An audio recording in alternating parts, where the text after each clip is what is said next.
In the heart of the lush Nigerian village of Amakiri, King Obidike sat on his throne, admired and revered by his people. He ruled with wisdom, but his heart carried a hidden sorrow. The king and his beloved wife, Queen Ifeoma, had no children. For years, they prayed to the gods, visited seers, and offered sacrifices, yet the palace halls remained silent, without the laughter of a child. One evening, Queen Ifeoma knelt before her husband, her voice trembling. "My king, do you think the gods have forgotten us? I have done all they asked, what more must I do?" King Obidike took her hands gently. "My queen, do not despair. The gods may be silent now, but they do not forsake the faithful. We must continue to trust in them." Months later, the queen felt unwell and consulted the royal midwife. The elderly woman placed a gentle hand on the queen's belly and smiled. "Your Majesty, you are with child." The news spread like wildfire through the village, and celebrations erupted. Drummers played, dancers moved to the rhythm, and the villagers chanted praises to the gods. A shocking birth elaborated. The palace was quiet, save for the sound of rain pattering against the roof and the occasional rumble of thunder in the distance. Queen Ifeoma's labor pains had started in the early hours of the night, and the midwife had been called immediately. King Obidike paced anxiously outside the royal chamber, his heart heavy with a mixture of hope and fear. "Please, gods, let this child live. Let my wife be safe," he whispered to himself, clenching his fist. Inside the room, the queen screamed as another wave of pain hit her. Her elder sister, Edeora, stood by her side, holding her hand tightly. "You are strong, Ifeoma. You will bring this child safely into the world," Edeora reassured her, though her own heart raced with worry. The midwife wiped sweat from her brow. "It's time, Your Majesty. Push." With a final cry of effort, the queen delivered her first child. The baby's wail filled the room, and relief washed over everyone. The midwife lifted the newborn. "It's a girl, Your Majesty. A beautiful, healthy girl." Queen Ifeoma smiled weakly, her eyes filled with tears. "Let me see her," she whispered. The midwife handed the baby to Edeora, who gently placed the child in her sister's arms. The queen kissed her daughter's tiny forehead, her heart swelling with love. But before the moment could settle, the queen gasped as another wave of pain gripped her body. Something is wrong," she panted. The midwife's face paled. She knelt down and checked, her hands trembling. "Your Majesty, there is another child. You are having twins." "Twins!" Edeora exclaimed, her voice rising in panic. She glanced at the queen, whose face turned ashen. They both knew what this meant. The village's ancient laws forbade the existence of twins. To the people, twins were a curse, an omen of disaster. "No," Queen Ifeoma murmured, shaking her head as tears streamed down her face. "This cannot be." The midwife's hands moved quickly. Moments later, the second child was born, her cries echoing alongside her sister's. The midwife hesitated, unsure of what to do. "Your Majesty," she whispered, "we must act quickly. If the villagers find out." Queen Ifeoma clutched both babies to her chest, sobbing. "They are my daughters. My blood. How can they be a curse?" Edeora knelt beside her, her voice trembling. "If they stay here, both will die. The law is clear. We must save at least one." "No," the queen cried, tightening her hold on the infants. "I cannot lose them. I cannot."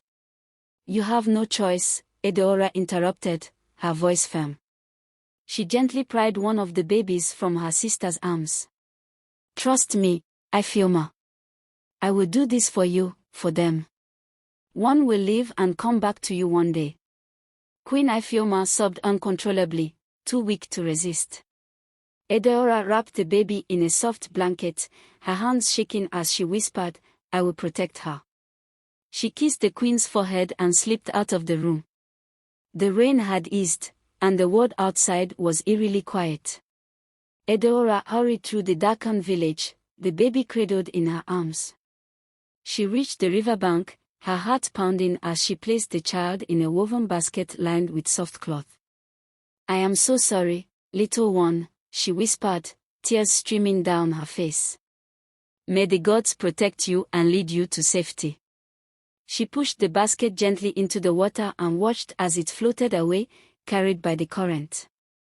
The baby's cries grew fainter until they were lost in the distance. Edeora fell to her knees, her body racked with sobs. A sudden gust of wind swirled around her, and she clutched her ears as a sharp pain pierced through them. She opened her mouth to scream, but no sound came out. Her throat burned as she tried to speak, but her voice was gone. She realized with horror that she could no longer hear the river's flow or her own cries. She had become deaf and dumb. The quiet after Edeora's return was heavy with tension. Queen Ifeoma, still weak from childbirth, cradled her remaining baby, her mind clouded with worry. As Edeora entered the royal chamber, her face was pale, her movements hesitant. The queen's eyes lit up with hope when she saw her sister. "Where is my other child, Edeora?" Queen Ifeoma asked softly, her voice trembling but expectant. Edeora froze in her tracks. Her eyes brimmed with tears as she gestured helplessly, pointing to her throat and shaking her head. The queen furrowed her brows, confusion quickly giving way to panic. "Edeora." The queen's voice rose as she clutched the baby closer to her chest. "Why are you shaking your head? Where is my daughter?" Edeora opened her mouth, but no sound came. Her lips moved desperately, her hands gesturing in futile attempts to communicate. Her throat strained as if willing the words to come out, but silence was all that met the queen's ears. "What do you mean you can't speak?" Queen Ifeoma's voice grew louder, her words cutting through the tense air like a blade. "Answer me, Edeora. Where is my baby? Tell me she's safe. Tell me she's here." Edeora fell to her knees, shaking her head violently, tears pouring down her face. She pointed towards the door, then back at her throat, as if trying to explain, but her gestures were incoherent to the frantic queen. "No. No." Queen Ifeoma screamed, her face contorted with anguish. "This cannot be. I know what I felt. I gave birth to 2 daughters. Where is she? Where is my child?" Her cries echoed through the chamber, drawing the attention of the palace attendants. King Obidike rushed in, alarmed by the queen's screams. "What is happening here?" he demanded, his deep voice laced with urgency. He stopped short when he saw Edeora on her knees, her face buried in her hands. "She's taken my baby," Queen Ifeoma wailed, her tears streaming freely. "She's taken her, Obidike, and now she won't tell me where she is." King Obidike's face darkened as he turned to Edeora, who remained silent, her shoulders shaking with sobs. "What have you done, Edeora?" he asked, his voice low and dangerous. "Where is the second child?" Edeora lifted her face, her tear-streaked cheeks glistening in the dim light. She pointed to her throat again and shook her head, her lips moving in a soundless plea. The king's jaw tightened as he struggled to contain his anger. "You cannot speak." "Then write it," he bellowed, motioning for an attendant to bring a slate and chalk. But Edeora shook her head once more, indicating that she could neither hear nor speak. Queen Ifeoma let out a heart-wrenching sob, rocking her remaining baby back and forth. "The gods have cursed us," she whispered, her voice barely audible. "They have taken my child from me and my sister's voice along with her." "No, Ifeoma," King Obidike said firmly, though his eyes betrayed his worry. "We will find the child. I will send men to search the entire kingdom if I must." "But what if it's too late?" Queen Ifeoma cried, her voice breaking. "What if she's already gone? My daughter, my precious baby, gone. Edeora reached out, her hands trembling as she tried to touch the queen's knee, but Queen Ifeoma recoiled. "Don't touch me," she snapped, her voice filled with anger and pain. "You did this. You took her from me." Edeora recoiled, her sobs intensifying as she covered her face with her hands. The sight of her sister's grief was too much to bear. She rocked back and forth on her knees, her silent wails a haunting echo of the queen's audible cries. The baby in Queen Ifeoma's arms began to wail, sensing her mother's distress. The queen looked down at her remaining child, her tears dripping onto the infant's face. "Hush, my love," she whispered, her voice trembling. "You are all I have now." King Obidike stood silently, his fist clenched as he looked between his wife and Edeora. He knew he had to maintain his composure, but the weight of the situation was unbearable. "Edeora," he said finally, his voice cold and measured. "Whatever you have done, I hope you understand the pain you have caused. May the gods judge you accordingly." The queen's cries continued late into the night, her sorrow filling every corner of the palace. Servants whispered among themselves, their faces pale with fear and confusion. None dared approach the grieving mother or the silent sister whose actions had changed the course of their lives forever. Years passed, and the twins grew up in vastly different worlds, unaware of each other's existence. In the royal palace, Amarachi blossomed into a beloved princess. Her dark, radiant skin, warm smile, and graceful demeanor made her the pride of the kingdom. She was adored by her father, King Obidike, who saw her as the symbol of hope and legacy. Yet, beneath her regal life, Amarachi often felt an inexplicable emptiness. Sketch. Neka, I don't understand it, but I feel incomplete, as though something, or someone, is missing from my life. Neka gave her a puzzled look. What do you mean, my dear? You have everything anyone could ever want. You are loved and cherished by all. Amarachi shook her head. It's not that, Neka. I feel connected to someone I cannot see. Sometimes, in my dreams, I am in a small village, fetching water, walking in the fields, and struggling. It feels so real, like a memory that isn't mine. Neka chuckled nervously. Dreams are strange things, my princess. Perhaps it is the gods showing you another life to make you appreciate your blessings here. Amarachi nodded, though the unease in her heart remained. Far away, in a humble village near a flowing river, Adanma toiled from sunrise to sunset. The couple who had rescued her from the basket raised her as their own, but their kindness faded as years passed. She became the family servant, carrying out the most difficult chores without rest. Despite her hardships, Adanma grew into a resilient young woman with a quiet strength and beauty that turned heads in the village. One evening, after a long day of work, Adanma sat by the river, her feet dipped in the cool water. She looked up at the stars and sighed. Why do I dream of a life that feels so different from this one? In my dreams, I live in a palace, wearing fine clothes and dining with kings. Am I cursed to dream of what I never have? But her foster mother said, you are not cursed but ungrateful. You are here but you are already dreaming big of becoming a princess and living in a palace.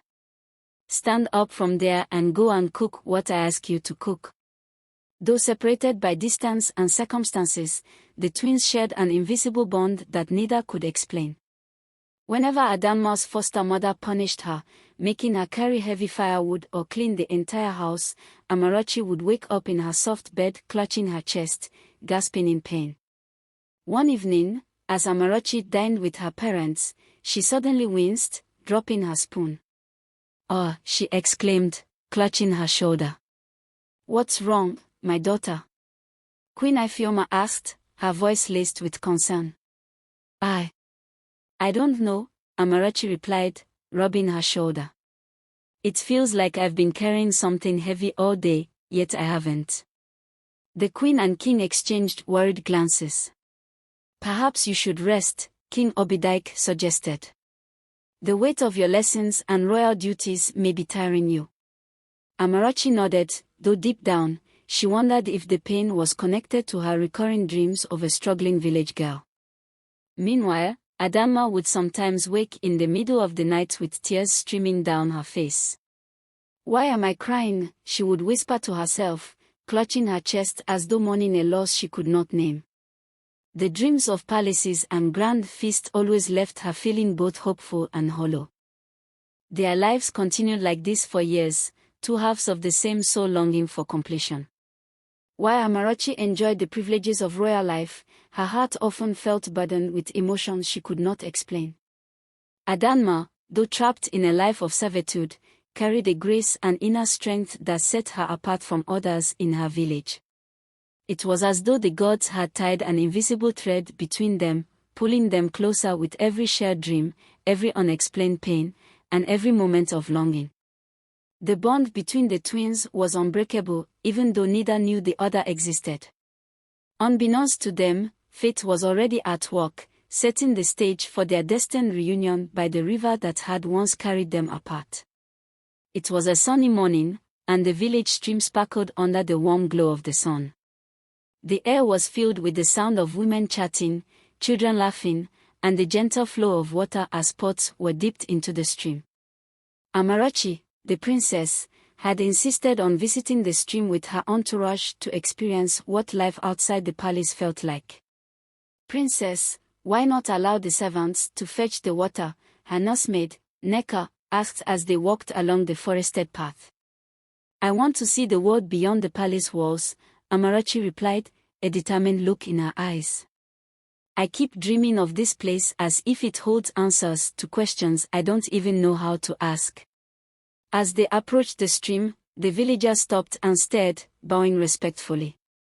Amarachi, dressed in a simple yet elegant traditional gown, smiled warmly at them, her presence lighting up the area. Meanwhile, Adamma was at the stream as well, balancing a pot on her head as she fetched water for her foster mother. Her simple wrapper and bare feet reflected her life of servitude, yet there was an undeniable grace in her movements. She was used to being ignored or overlooked by the other villagers, but she carried herself with quiet dignity. As Amarachi bent down to fill her pot, her eyes caught sight of a young woman across the stream. She froze, her breath hitching as she stared. The woman looked exactly like her, down to the shape of her nose, the curve of her lips, and the way her hair was braided. Adamma, sensing someone's gaze, looked up. Her eyes locked with Amarachi's, and the pot on her head wobbled before she quickly steadied it. Her mouth fell open in shock, and she took a step back, unsure of what she was seeing. It was as though time had stopped. The noise of the stream, the chatter of the women, and even the rustling of the trees faded into the background. All that existed was the unspoken connection between the two young women.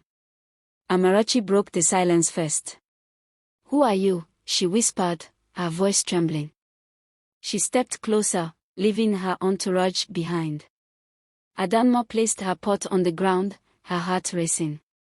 I don't know how to answer that," she replied, her voice just as shaky. "Who are you?" "I'm Amarachi, the princess of this land," Amarachi said, still studying Adamma's face with wide eyes. You look just like me." Adamma took a hesitant step forward, her hands trembling. "I don't understand. I've never seen you before, but it's like I've known you all my life." The women around them watched in stunned silence, murmuring to one another. "They look like twins," one woman whispered. "They do," another agreed. "But how can this be? Twins are forbidden in our village." The two stared at each other in disbelief. "Who are you?" Amarachi whispered. I should ask you the same," Adamma replied. As they spoke, they pieced together their lives. Amarachi touched Adamma's hand, tears streaming down her face. "You're my sister. I felt you my whole life." Adamma nodded. "I felt you too. Every pain, every tear, it was you." They embraced, sobbing, as the villagers watched in shock. Whispers spread, and soon the news reached the elders. "It is true," Amarachi replied, pulling Adanma into a tight embrace. "You are my sister. I found you." The villagers, who had been watching in awe, began to whisper louder. The mention of twins spread like wildfire, and fear started to replace their amazement. "Twins are cursed," an elder woman said. "This cannot be allowed.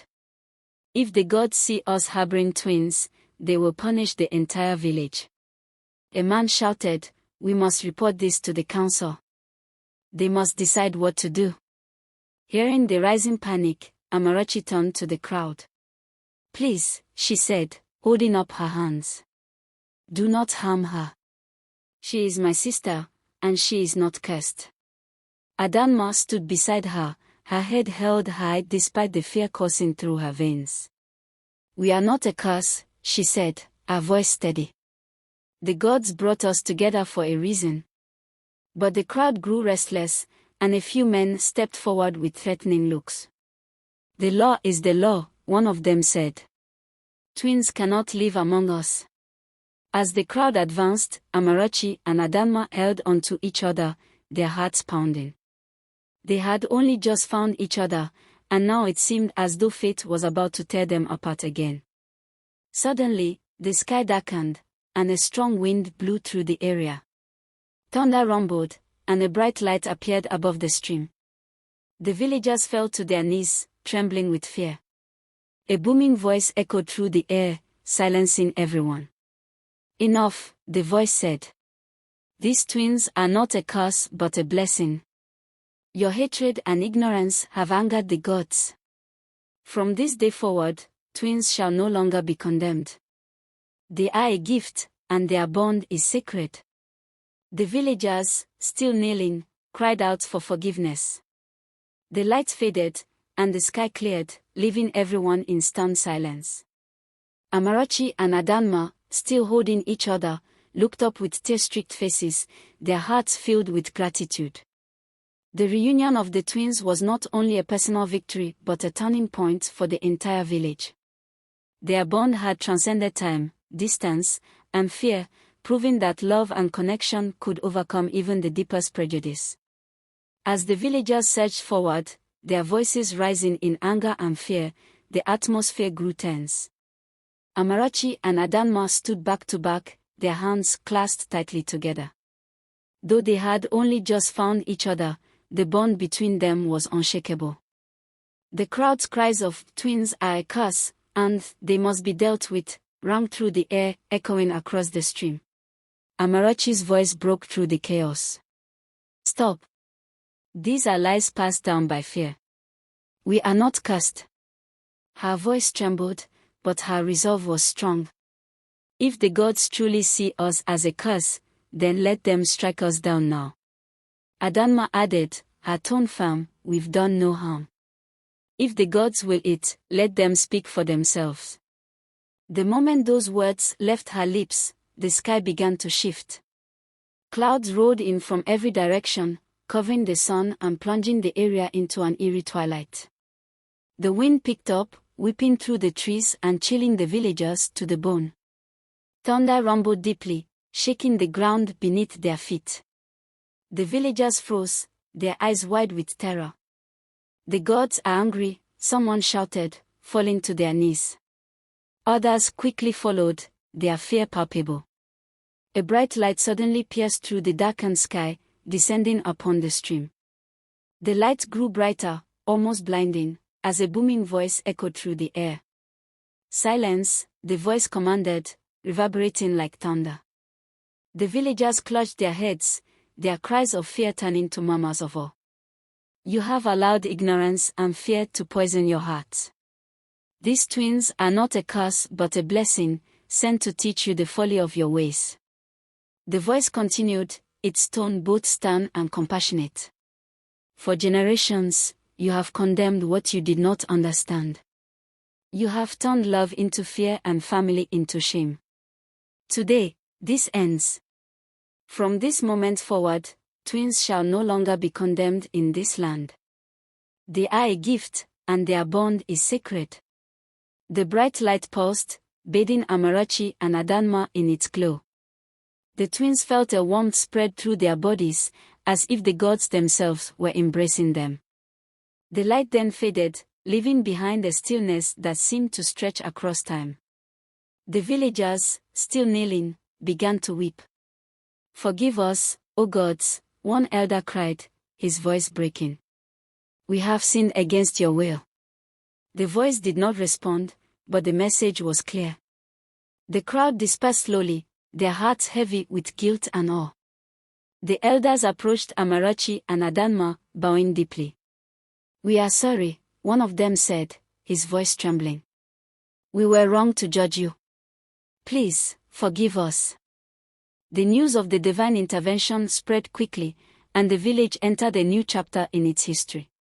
The old laws condemning twins were abolished, and the stigma that had lingered for generations began to fade. The villagers, once fearful of twins, now celebrated them as symbols of divine favor and unity. Amarachi and Adanma were reunited at the palace, where King Obidike and Queen Ifeoma embraced them both with tears of joy. "My daughters," the queen said, her voice trembling with emotion. "The gods have returned you to me. I thought I had lost you forever." Adanma knelt before the king, her head bowed. "Father, I am not worthy of this palace. I have lived as a servant all my life." King Obidike placed a hand on her shoulder and gently lifted her to her feet. "You are my daughter, Adanma, no less than your sister. You belong here, with your family." The palace was filled with celebration as the twins were formally introduced to the kingdom. Amarachi and Adanma stood side by side, their identical smiles lighting up the room. They were no longer separated by circumstance but united by love and purpose. The village also changed. Families with twins began to step forward, no longer hiding their children in fear. Festivals were held to honor the twins, and the story of Amarachi and Adanma became a legend, passed down through generations. Amarachi and Adanma grew closer with each passing day. They shared stories of their lives, marveling at the ways their bond had transcended time and distance. "Even when I didn't know you, I felt you," Amarachi said one evening as they sat by the stream where they had first met. "Every dream, every ache, it was you." Adanma nodded, her eyes glistening with tears. "And I felt you too. You gave me strength when I thought I had none. You reminded me that there was more to life, even when I didn't understand why." Together, they vowed to use their story to bring hope and unity to others. They worked to bridge the gap between the royal palace and the common people, ensuring that no one would ever feel abandoned or cursed again. The land of Amakeri prospered under the new era of acceptance and love. The twins' story became a beacon of hope, a reminder that even the deepest divides could be healed by the power of love and the wisdom of the gods.